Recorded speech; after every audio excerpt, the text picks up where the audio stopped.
5 warga negara Indonesia berprofesi sebagai pekerja migran yang diduga non-prosedural ditembak di perairan Tanjung Lu, Selangor, Malaysia.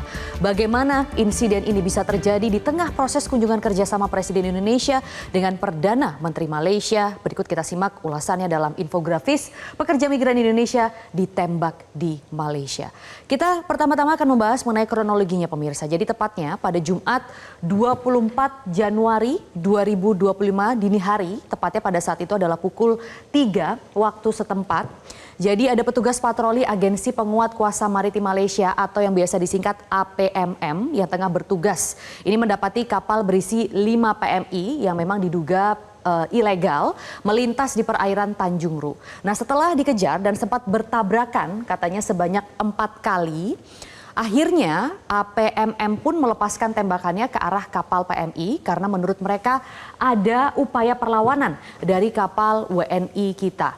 Nah, namun jika menurut saksi korban yang ada di kapal ini tidak ada upaya perlawanan, katanya menggunakan parang upaya perlawanan. Padahal pada saat itu WNI mengatakan tidak membawa senjata apapun. Nah, ini yang seharusnya dicari tahu kronologi yang benar yang mana begitu pemirsa. Dan akhirnya itu membuat APMM atau Agensi Penguat Kuasa Maritim Malaysia yang sedang berpatroli melepaskan tembakan. Atas insiden tersebut pemirsa kita akan lihat untuk korbannya saat ini. Karena atas insiden tersebut akhirnya 1 orang WNI kita tewas, kemudian 1 kritis dan memerlukan tindakan operasi dan 3 adalah luka-luka. Nah, sehingga inilah sebenarnya memancing pertanyaan publik dan juga pengecaman dari Badan Perlindungan Pekerja Migran Indonesia atau BP2MI dan juga sejumlah pejabat terkait lainnya seperti misalnya Menteri Perlindungan Pekerja Migran Indonesia atau Menteri P2MI Abdul Qadir Karding yang mengatakan pemerintah akan terus berusaha mencari kebenaran informasi kronologi dari penembakan yang simpang siur, karena kronologi yang tadi diutarakan itu adalah kronologi dari petugas keamanan di Malaysia. Nah, dengan kronologi sendiri ini artinya kami tidak harus ikut percaya begitu saja terhadap kronologi yang disusun oleh pemerintah Malaysia atau APPM atau pihak berwajib di Malaysia. Ada juga pernyataan berikutnya pemirsa, ini dari Kementerian Luar Negeri, yaitu dari Yuda Nugraha yang merupakan Direktur PWNI Kemlu yang mengatakan Kementerian Luar Negeri dan KBRI Kuala Lumpur akan terus memantau perkembangan kasus ini serta memberikan pendampingan kekonsuleran dan juga pendampingan hukum guna memastikan terpenuhinya hak-hak WNI dalam sistem hukum di Malaysia.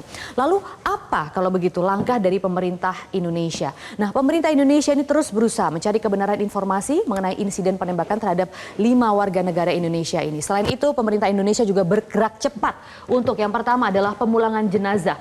Yang memang 1 WNI ini kita tewas ditembak, kemudian sudah mengirimkan nota diplomatik yang pada intinya meminta penyelidikan lebih lanjut terhadap adanya dugaan excessive use of power atau tindakan yang di luar kendali atau tindakan yang terlalu berlebihan begitu ya terhadap kasus ini.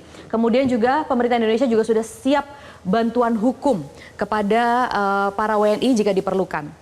Nah, mirisnya adalah pemirsa, ternyata ini bukan hanya sekali, 2 kali atau beberapa kali kasus saja, karena sudah beratus-ratus kasus pekerja migran di Indonesia yang bermasalah di Malaysia sampai meregang nyawa. Kalau dari data terbaru saja yang bisa kami tampilkan, misalnya sejak tahun 2005 sampai 2025, ini 75 PMI sudah jadi korban penembakan di Malaysia. Bayangkan dalam kurun waktu 20 tahun sudah ada 75 WNI yang ditembak. Kemudian tahun 2024 ada juga sebanyak 125 buruh migran dari Nusa Tenggara Timur yang tewas saat itu di penjara begitu ya, karena kurangnya sanitasi, kemudian banyak sekali hal-hal yang diterima oleh 125 buruh migran ini. Dan juga pada tahun 2022 ada 49 buruh migran meninggal di Depot Tahanan Imigrasi atau DTI Malaysia. Nah, ada banyak berbagai macam kasus dari pekerja migran yang bermasalah di Indonesia sampai harus meregang nyawa. Tapi ini adalah data terbaru yang bisa kami tampilkan. Jadi artinya sudah beratus-ratus kasus pemirsa. Dan lebih mirisnya lagi, insiden ini terjadi di tengah proses pertemuan kerjasama antara kedua pemimpin negara, yaitu Presiden Prabowo Subianto dan Perdana Menteri Malaysia Anwar Ibrahim yang berlangsung pada Senin 27 Januari 2025 di Menara Petronas Malaysia yang katanya berlangsung dalam suasana hangat dan penuh persahabatan. Namun WNI kita terus kena hukuman dan juga tembakan. Apakah impunitas ini pantas? Selepas jeda akan kita bahas. Jelajahi cara baru mendapatkan informasi. Download Metro TV Extend sekarang.